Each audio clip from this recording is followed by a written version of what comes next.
Salut à tous, on se retrouve pour l'épisode 1982 du Zap Image. On commence aujourd'hui en ce mardi 25 octobre avec des anniversaires et tout d'abord c'est l'Italien Federico Chiesa, il fête aujourd'hui ses 25 ans, le joueur de la Juventus, bon anniversaire à lui.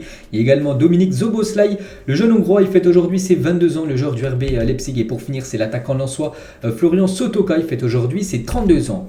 On va parler maintenant rapidement de ce qui s'est passé hier soir. Il y avait quelques matchs dans les gros championnats européens. Tout d'abord en première ligue, West Ham contre l'équipe de Bournemouth.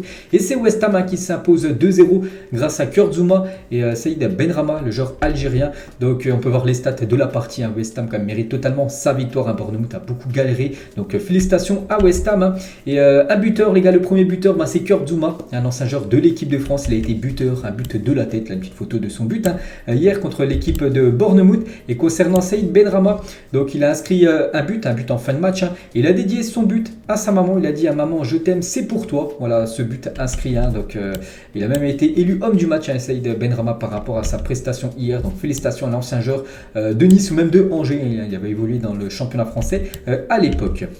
Et du coup, ce classement, donc West Ham, les gars, remonte à la 10e position après sa victoire hier. Et Bournemouth est actuellement 14e.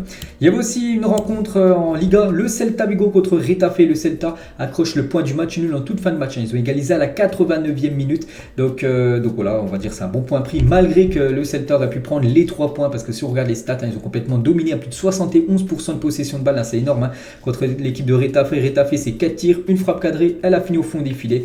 Donc comme je vous dis souvent, les gars, il faut être efficace.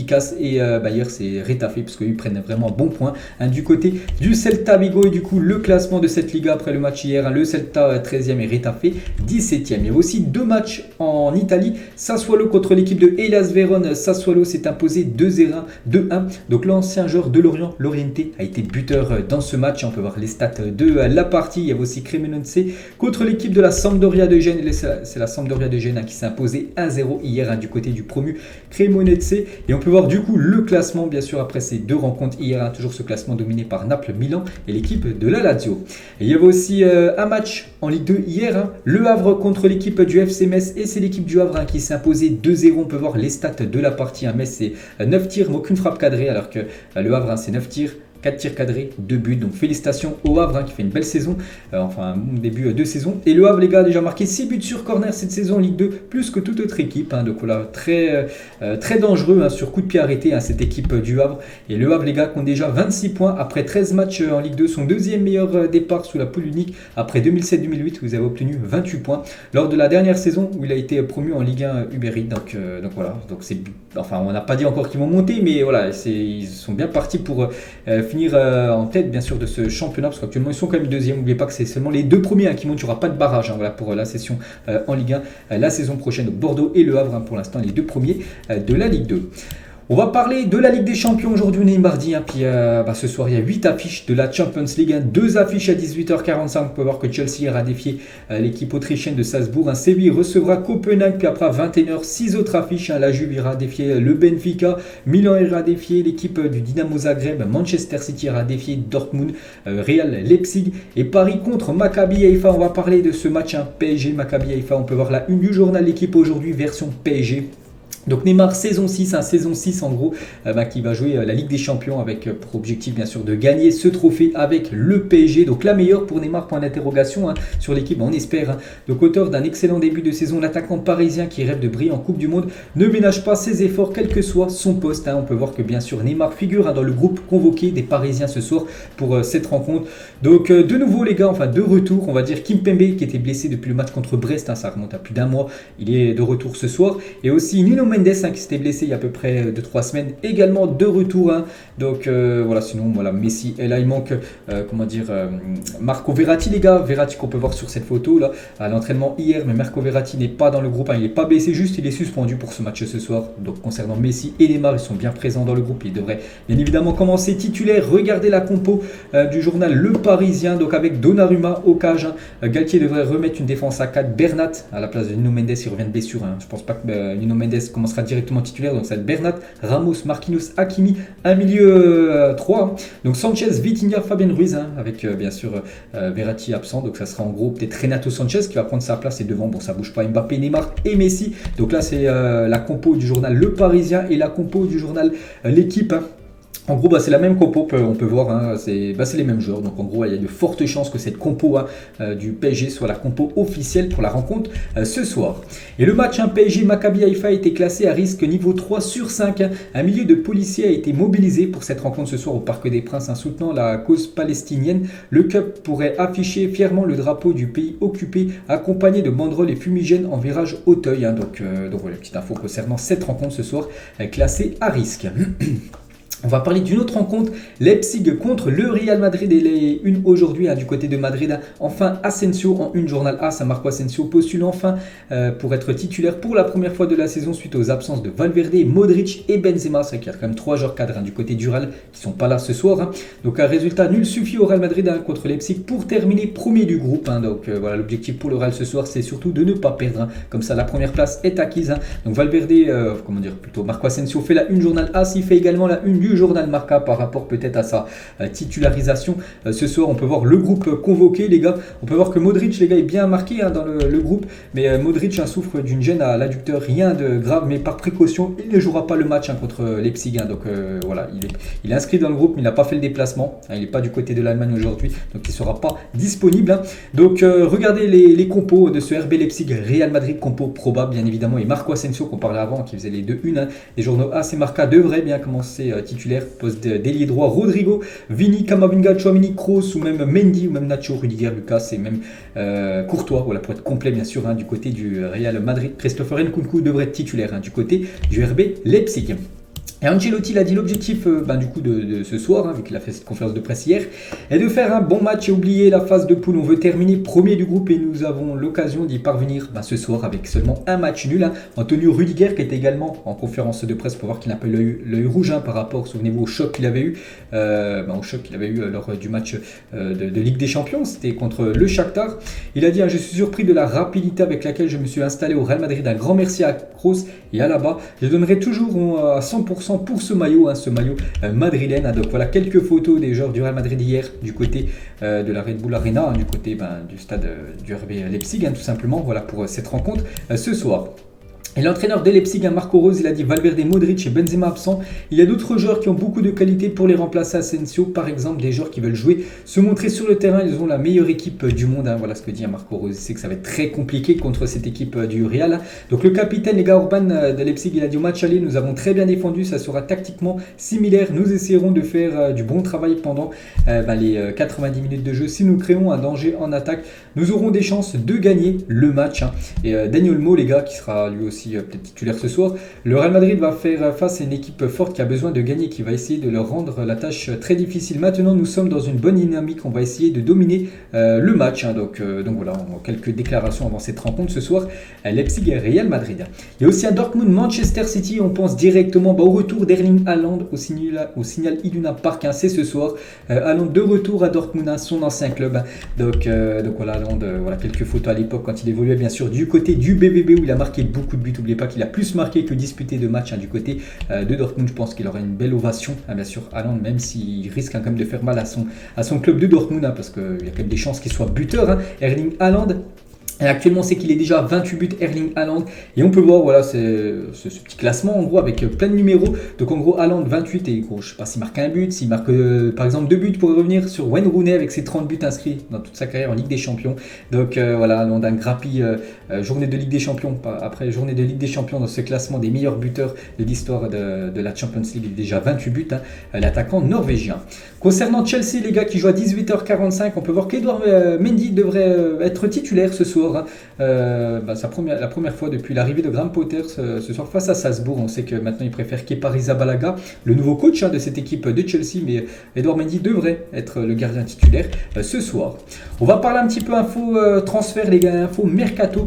Et tout s'est déclenché hier. Donc officiel, Unai Emery devient le nouvel entraîneur d'Aston Villa. N'oubliez pas qu'Aston Villa, il y a quelques jours, ils ont licencié Steven Gerrard, un ancien coach de Aston Villa à cause des mauvaises performances. N'oubliez pas qu'Aston Villa, je crois, est 17e actuellement du championnat de Première Ligue. Et du coup, voilà, on connaît le nouveau coach. C'est Unai Emery, les gars. Il fait son retour du côté du championnat de Première Ligue. Donc Unai Emery prendra ses fonctions à Aston Villa le 1er novembre, là, dans quelques jours, lorsque son permis de travail sera complété. Donc voilà. Et du coup, ils ont accepté l'offre. Donc il va signer 5 ans. Donc voilà, c'est officiel, c'est fait. Il percevra quand même un salaire de 7 millions d'euros par an en tant que coach. Donc bien plus que ce qu'il touchait du côté de Villarreal. Et Aston Villa a levé aussi la clause. Il avait une clause libératoire à 6 millions d'euros que Villarreal a récupéré en lâchant, on va dire, son coach. Et il fait son retour, j'ai dit, en Première Ligue, parce qu'il avait déjà coaché une équipe en Première Ligue à l'époque, c'est Arsenal. Donc lors de son passage en tant que coach de Arsenal, c'était 43 victoires, 15 matchs nuls, 20 défaites, toutes compétitions confondues. Donc terminé à un point des 4 premiers lors de sa seule saison. En gros, il avait terminé 5e à un point de la 4e place. Il avait perdu aussi la finale de la Ligue Europa. Et licencié après 18 mois, il était resté 1 an et demi du côté de Arsenal. Donc de retour Unai Emery du côté du championnat anglais. Et du côté de Villarreal, les gars, ça devrait être Quique Setien qui devrait être le nouvel entraîneur de Villarreal. Pour l'instant, c'est pas encore officiel, mais bon, voilà, il y a de fortes chances que ça soit lui. Il est disponible actuellement sur le marché des entraîneurs, on va dire. Quique Setien qui était un ancien coach du Barça. Donc ça devrait certainement être officiel de la journée. Setien devrait remplacer Unai Emery, maintenant parti, vous le savez, du côté de Aston Villa. On peut voir que Villa, les gars, a tenté le coup Thomas Tuchel, je l'avais dit il y a quelques jours, ils ont bien tenté de recruter Thomas Tuchel en vain. Donc le club anglais lui a fait une offre jugée élevée et des ambitions certaines sur le marché des transferts. Donc déjà, ils lui ont proposé un énorme salaire, ils lui ont dit aussi une grosse enveloppe pour le prochain mercato. Donc en gros, c'est Thomas Tuchel qui a refusé tout simplement de signer du côté d'Aston Villa. C'est pour ça qu'il cherche un autre entraîneur et du coup, c'est pour ça qu'Unai Emery est le coach. On va parler d'un autre entraîneur, enfin il n'entraîne plus actuellement, mais bon, on espère le revoir très vite. C'est Zinedine Zidane, et Zidane, la grande annonce sur son avenir. Donc bientôt, donc Zidane a ouvert la porte à un retour rapide sur un banc de touche ce lundi, donc hier à Paris, en marge du dévoilement d'une nouvelle statue au musée Grévin. Donc voilà, Zidane, qui, vous savez où il est à gauche, bien sûr. Donc hier il était au musée Grévin, où c'est des personnages en cire. En gros, c'était l'inauguration de son nouveau personnage, donc qui ressemble beaucoup, bien sûr, à Zizou. Et du coup, il a fait quelques déclarations. Il a dit que bientôt, il pourrait revenir sur un banc d'entraîneur. Je pense bientôt, peut-être le banc de l'équipe de France, bientôt, vu qu'il y a la Coupe du Monde. Peut-être qu'il pourrait prendre cette équipe de France après la Coupe du Monde. On ne sait pas, mais voilà, Zidane, les gars, l'a dit. Bientôt, il va reprendre une équipe. Et Zidane sur un tour sur un banc de touche. Est-ce que le costume d'entraîneur me manque? Non, je ne suis pas loin. On attend un petit peu mon retour en tant qu'entraîneur bientôt. Mais là, on profite. Donc voilà, il dit bientôt, bien sûr, qu'il devrait reprendre une équipe. Il parle de cette Coupe du Monde au Qatar. Je pense qu'il faut laisser la polémique de côté et laisser la place au jeu et à la Coupe du Monde pour tous les passionnés qui veulent voir du football. Il a également dit quand vous êtes bleu, vous êtes bleu à vie. J'espère voir l'équipe de France aller le plus loin possible. Je leur souhaite vraiment une très belle compétition à cette équipe de France. Et sur les blessés en équipe de France, on sait qu'il y en a pas mal. Ce n'est jamais très bon avant une compétition, mais ce sont des choses qui arrivent en pleine saison. Il faut pallier à ça et faire avec les forces vives. J'espère que pour les Bleus que Varane et tous les autres pourront être là. Donc c'est vrai qu'on sait que Varane s'est blessé il y a quelques jours, en espérant que tous les blessés puissent revenir, malgré qu'on sait que déjà par exemple Kanté ou même Bakar Kamara sont officiellement forfaits pour cette Coupe du Monde. On va parler d'un joueur en espérant qu'il ne soit pas forfait, malgré par exemple qu'il est forfait pour le match de ce soir contre le RB Leipzig. C'est Karim Benzema, le ballon d'or. Et on peut voir que Benzema fait la une du journal GQ France en novembre, donc l'année du sacre pour Karim Benzema. Donc voilà, on a pu voir quelques photos plutôt en mode habillé un petit peu spécial pour Karim. Voilà quelques photos qu'on a pu voir dans ce journal GQ voilà, par rapport à son ballon d'or remporté avec Tupac. C'est un grand fan de Tupac, Karim Benzema. Et il a dit ce que je veux faire après le foot, je ne sais pas, peut-être aider les jeunes à s'entraîner et à les guider pour qu'ils deviennent de bons footballeurs, qu'ils comprennent qu'être le meilleur, c'est en fait bien plus que marquer des buts, bien sûr, parce que on pense beaucoup aux buteurs, tout ça, mais il dit que bien sûr, avant, il faut être meilleur, c'est dans le jeu que marquer bien sûr des buts. Il dit également, je pense que nous ne formons pas bien les jeunes aujourd'hui. Si vous leur demandez, ils veulent juste marquer des buts. Je vais peut-être essayer d'être proche de ces jeunes pour les former. Je ne veux pas trop m'éloigner du football. Voilà ce qu'il pourrait faire après sa carrière. Au fil des ans, j'ai dû changer un peu mon style de jeu. J'ai dû m'adapter. Je ne suis plus le même joueur que lorsque j'étais à Lyon maintenant. Et en fait, depuis 3 ou 4 ans, je joue au football comme je le veux et comme je sais jouer. Voilà, un jeu très collectif, on le sait. Karim Benzema. La première saison à Madrid a été très difficile, mais elle m'a aussi forcé à réfléchir et à dire ce n'est pas facile, j'ai du talent, tout ce dont j'ai besoin pour réussir dans ce club, mais je dois trouver ce que je dois améliorer pour continuer à grandir. Puis il a changé son style de jeu, puis maintenant on sait que bien sûr c'est un joueur de classe mondiale. Karim Benzema, il dit je dirais que mes héros sont mon père et ma mère. Ils n'avaient pas de footballeur comme exemple à suivre. Venant d'où je viens, je devais exceller dans quelque chose. Comme j'avais un peu plus de talent pour le football, j'ai fait de mon mieux pour réussir. Puis voilà, il a énormément réussi, on le sait, Karim Benzema. On va parler d'un grand copain de Karim Benzema, c'est Cristiano Ronaldo. C'est qu'actuellement sa situation est très délicate du côté de Manchester. Et Manchester, les gars, est prêt à laisser partir CR7 gratuitement en janvier en résiliant son contrat d'un accord commun en gros. Donc voilà, Ronaldo, il y a quand même de fortes chances. Moi je le vois quitter. De toute façon, cette équipe de Manchester dès janvier. Donc voilà, les gars, il devra avoir une résiliation de contrat. Il pourrait partir gratuitement. Donc en gros, rejoindre un club gratuitement vu qu'il serait plus sous contrat du côté de Manchester. Et on connaît peut-être son futur club, les gars. Il pourra rester en Angleterre. Il pourra rejoindre l'équipe de Chelsea cet hiver. Donc Todd Boehly, le nouveau propriétaire de Chelsea, proche de Jorge Mendes, l'agent de Cristiano Ronaldo, serait toujours ouvert à un transfert du Portugais chez les Blues. N'oubliez pas que Chelsea le voulait lors du dernier mercato. Ça s'était pas fait. On ne sait pas pourquoi, parce que surtout, voilà, c'était Thomas Tuchel plutôt qui avait fermé la porte. Et c'est peut-être à cause de ça, peut-être qu'il s'est fait virer Thomas Tuchel à cause de Todd Boehly, parce que Boehly voulait absolument CR7. Et du coup, vu que maintenant, Thomas Tuchel n'est plus le coach de cette équipe de Chelsea, c'est Graham Potter. Et du coup, c'est pour ça que Ronaldo, cette hypothèse du côté de Chelsea, ça peut se faire. Donc voilà, peut-être le futur club de CR7, cette équipe des Blues, cette équipe de Chelsea. Donc ce serait plutôt une bonne nouvelle pour lui, parce que peut-être il pourrait retrouver la Ligue des Champions. N'oubliez pas que même s'il rejoint l'équipe de Chelsea en janvier, et si Chelsea est qualifié pour le reste de la compétition, donc il pourrait être inscrit bien sûr concernant cette deuxième partie de saison et du coup jouer au moins la Ligue des Champions cette saison. Donc voilà, CR7 à Chelsea, les gars, ça peut se faire. Et toujours avec Cristiano Ronaldo, donc il y a un an jour pour jour, Manchester United s'inclinait 5-0 à domicile c'est Old Trafford contre l'équipe de Liverpool. Donc Mohamed Salah a inscrit un triplé. Voilà, Manchester 0, Liverpool 5. C'était il y a un an jour pour jour.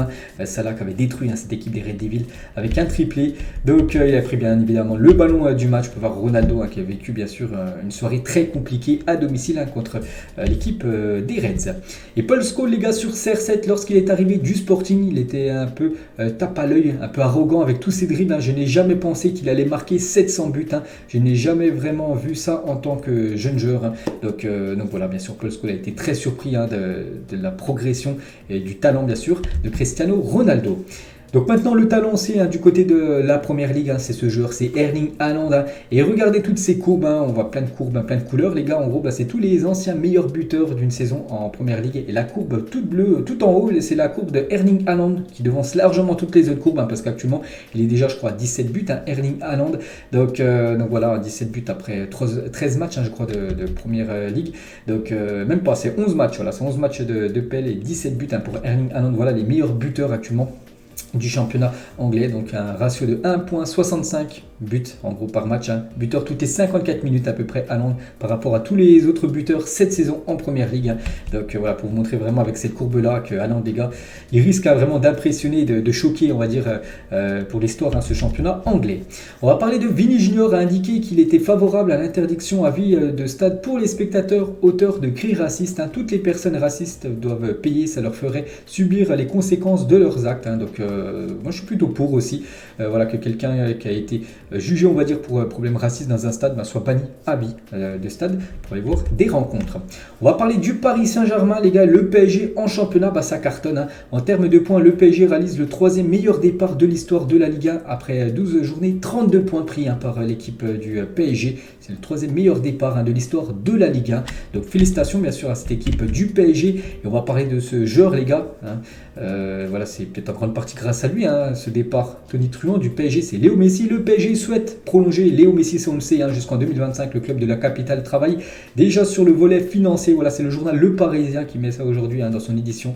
Voilà, que bien sûr le PSG souhaite essayer de faire tout pour prolonger Léo Messi. N'oubliez pas que Messi prendra certainement une décision après la Coupe du Monde. N'oubliez pas que Messi, les gars, est en fin de contrat, en fin de saison, en juin 2023. Il a une autre option, une année en option jusqu'en 2024, mais le PSG aimerait le prolonger jusqu'en 2025. Donc voilà, concernant la situation de Léo Messi. Et Messi, les gars, il a inscrit autant de buts depuis le début de la saison que toute la saison dernière en championnat. La saison dernière, 6 buts en tout, sur après 38 matchs. Bon, il n'a pas disputé les 38 matchs. Et cette saison, il est déjà à 6 buts après 11 ou 12 journées de Ligue 1. Donc voilà, ça va bien mieux, on va dire, pour Léo Messi cette saison. Et Messi, les gars, il figure de nouveau dans l'équipe type de cette journée de Ligue 1. Je crois que c'est déjà la 6e fois qu'il figure. C'est le joueur qu'elle puisse figurer dans cette équipe type. On peut voir aussi un autre parisien, même deux autres, Fabien Ruiz ou même Hakimi. On peut voir aussi Lacazette. On peut voir Seko Fofana ou même Angel Gomez, qui a été très bon avec l'équipe de Lille contre l'équipe de Monaco. On va parler cette fois-ci de Kylian Mbappé. Il touche un salaire de 72 millions d'euros depuis sa prolongation au PSG. C'est le plus gros contrat pour un sportif. C'est incroyable. Regardez les plus gros contrats de l'histoire du football. Et Kylian Mbappé, les gars, de 2022 jusqu'à 2025, son contrat de 3 ans, 630 millions brut. Après net, bon, ça fait quand même un peu la moitié. Mais bon, ça reste bien sûr énorme. Il a encore un plus gros contrat que le contrat du Barça pour Léo Messi de 2017 jusqu'à 2021. C'est un contrat de 4 ans où Messi a touché sur ces 4 années 555 millions d'euros brut. Mbappé, c'est un an de moins et c'est 100 millions de plus quand même que Léo Messi. Donc voilà, ce contrat en or quand même que proposé le PSG à Kylian Mbappé. Donc 72 millions d'euros en brut, le montant de son salaire annuel, soit 6 millions d'euros par mois quand même jusqu'en 2025. Donc c'est énorme. 180 millions en brut, le montant de sa signature, de sa prime à la signature, parce que là quand il a prolongé, il a touché une prime à la signature de 180 millions d'euros, donc payé en 3 fois chaque année. Il touche un tiers en gros de cette prime à la signature et 240 millions d'euros, une autre prime en brut, le montant total de sa prime de fidélité, qui est notre prime, prime de la signature et prime de fidélité, s'il reste au PSG jusqu'en 2025, payé en 3 fois également.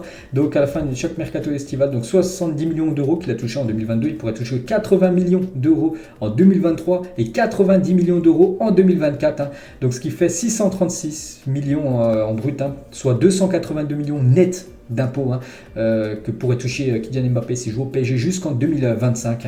Donc voilà, c'est tout simplement énorme. Donc si on additionne 180 240, ça fait plus 72 x 3, ça fait bien 636. Donc voilà le salaire énorme quand même de Kylian Mbappé. Donc voilà, Mbappé dans quelques années sera bien évidemment un milliardaire, et c'est sans compter bien sûr ses sponsors à côté. On sait qu'il est sponsorisé par Nike, tout ça. Et ça, bien sûr, c'est de l'argent en plus pour Kylian. L'État, les gars, va récupérer 170 millions d'euros par an sur le nouveau contrat de Kylian Mbappé. Le PSG a payé plus de 1,9 milliard d'euros de contributions sociales et fiscales en 10 ans depuis l'arrivée en 2011 des Qataris. C'est qu'ils ont versé beaucoup d'argent et bien sûr, l'État se frotte les mains. Et le PSG, les gars, dément l'article du Parisien sur le contrat du siècle de Kylian Mbappé. Pour eux, ils disent que c'est pas vrai tout ça. Mais bon, voilà, si le journal Le Parisien dit tout ça, les gars, il y a de fortes chances de toute façon qu'Mbappé touche vraiment un salaire mirobolant du côté de Paris. On va parler du père de Gerson, le joueur de Marseille. Marco, il a dit: je vais essayer d'être pondéré, mais je ne peux pas cacher que nous sommes en colère. Comment un joueur qui est en pleine possession de ses moyens peut-il être laissé de côté du jour au lendemain sans aucune chance de montrer son football? Il dit c'est incompréhensible, on est vraiment triste car cet entraîneur, donc Igor Tudor, le coach de Marseille, nous empêche de rêver à une place dans le groupe pour la Coupe du Monde avec le Brésil. C'est qu'actuellement il joue pratiquement plus, et s'il veut jouer avec la Seleção, l'équipe brésilienne à la Coupe du Monde, il faut qu'il ait du temps de jeu, et voilà, il dit qu'en gros c'est compliqué sa situation, et Marcao, le père et agent de Gerson, on va s'organiser pour partir dès le prochain mercato.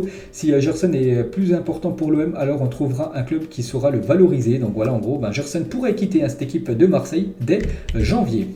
On va parler d'une équipe en grande forme, c'est l'équipe de Naples en Serie A cette saison. C'est simple, c'est que des victoires à part 2 matchs nuls. C'était la 3e et 4e journée de Serie A, sinon que des victoires. Incroyable cette équipe napolitaine, on peut voir. Sinon tous les autres clubs en grande forme sur les 5 derniers matchs en championnat. On peut voir Naples en première position, ils ont tout gagné. La Lazio aussi, ça fonctionne bien. Le Newcastle, Rennes ou même le Real Madrid, même le PSG. Voilà, toutes ces équipes sont actuellement sur des très bonnes séries. Et les clubs toujours invaincus en championnat cette saison dans les 5 gros championnats européens, il y a toujours 4 équipes, les gars. Le Real Madrid n'a toujours pas perdu, le PSG, Naples et le Benfica. Bon, Benfica n'est pas dans le top 5 championnat, mais bon, voilà, ça reste comme dans un top 7, on va dire, des plus gros championnats. Et Naples, Benfica également, concédé aucune défaite cette saison en championnat.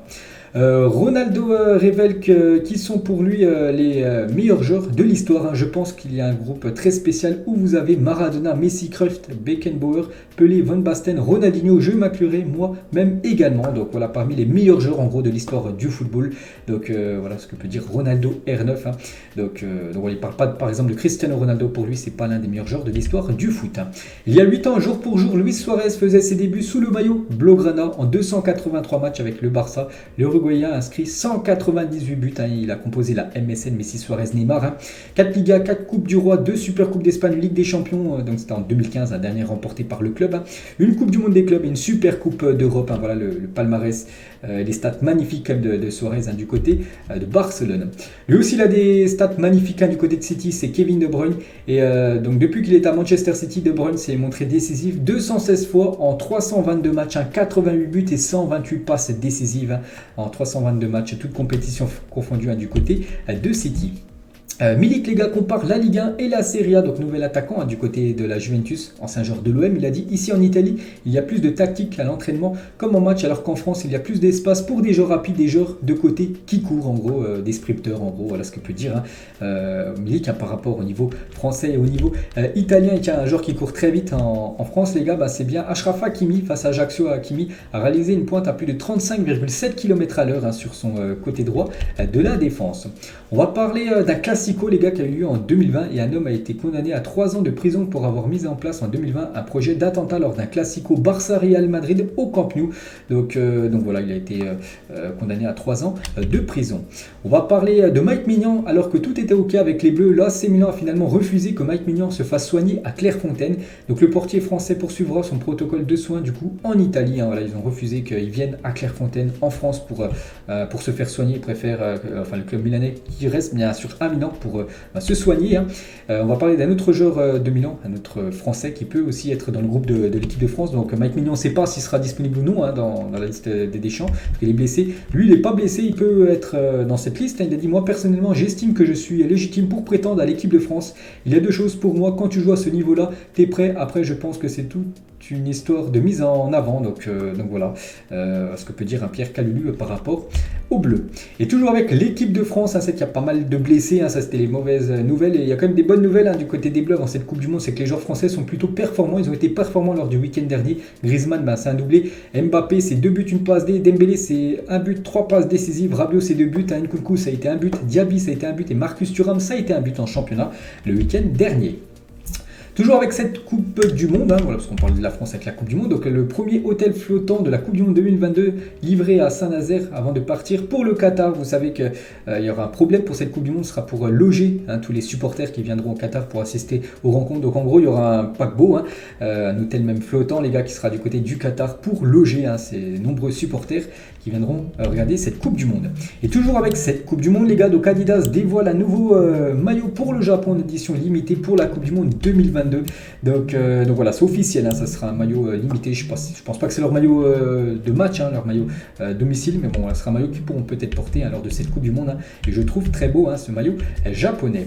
Et Sarkozy, les gars, défend le mondial au Qatar. Il a dit le football est un sport universel et chaque région du monde doit pouvoir organiser une compétition intercontinentale. Le football n'appartient pas qu'aux occidentaux. Voilà ce qu'a dit Nicolas Sarkozy. N'oubliez pas que Sarkozy a certainement permis quand même au Qatar d'avoir cette Coupe du Monde. Donc n'oubliez pas qu'on a appris celui qui a organisé la Coupe du Monde, c'était en 2010, donc il y a déjà plus de 12 ans.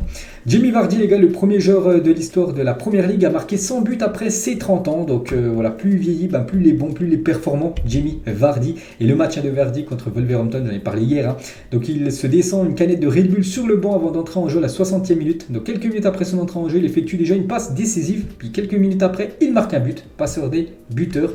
Donc devenant ainsi, donc j'ai dit, le premier joueur a marqué plus de 100 buts après l'âge de 30 ans. Et pour célébrer son but, les gars, il va devant les supporters de Wolverhampton et leur dit qu'il pue. Donc voilà, Jamie Vardy est exceptionnel, bien sûr.